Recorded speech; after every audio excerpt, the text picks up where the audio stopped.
Shopee versus Lazada. Lazada versus Shopee. Sale. Shipping.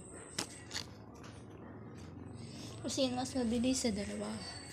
Kahapon umorder ako ng bra sa magkaibang logistic. Shopee, Lazada.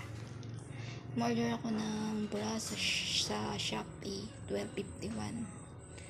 Sa Lazada, 12.39. So, 11 minutes yung pagitan. Tapos, dumating yung sa Lazada ngayon is 2:05.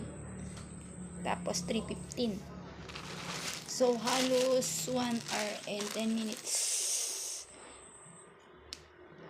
advance ang Lazada sa pag-deliver. Kasi kung minus mo lang 11 minutes lang, halos 1 hour yung yung bilis ni Lazada.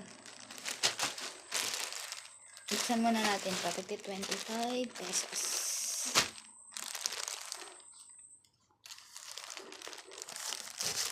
Na bra sa Shopee. Okay. Medium. Uy, gumanda na. Gumanda na. Dati gray yan eh. Binibili ko dati ng ganito doon. Doon din sa store na yun. Ito yung bili ko dati. Oh, gray yung ilalim. Ngayon white na. Wow, bongga.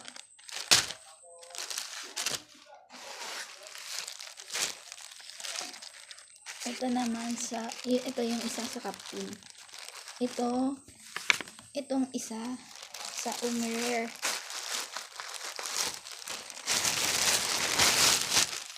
Ito ay 35.86, halos 36.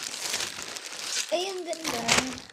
Hindi, mas maputi pa rin si Umirare kaysa kay Kapinpin. Pero maganda, pumuting na ilalim. Mas maputi pa rin. Ito yung sa Kapinpin. Ito yung old style nila. Ito yung new. Tapos, yung sa Umirare, here.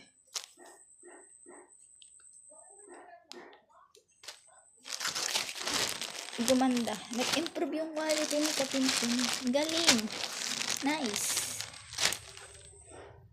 Pero, ganun. Ganda pa rin yung kay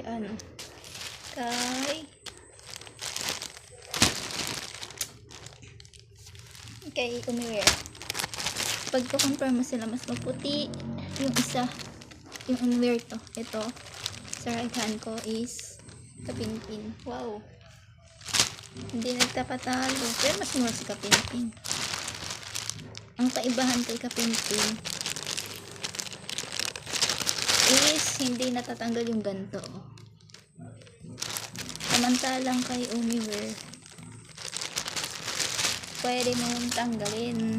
Detachable siya. Natakalas. Pwedeng tube lang. Ganyan. Nakatuwa.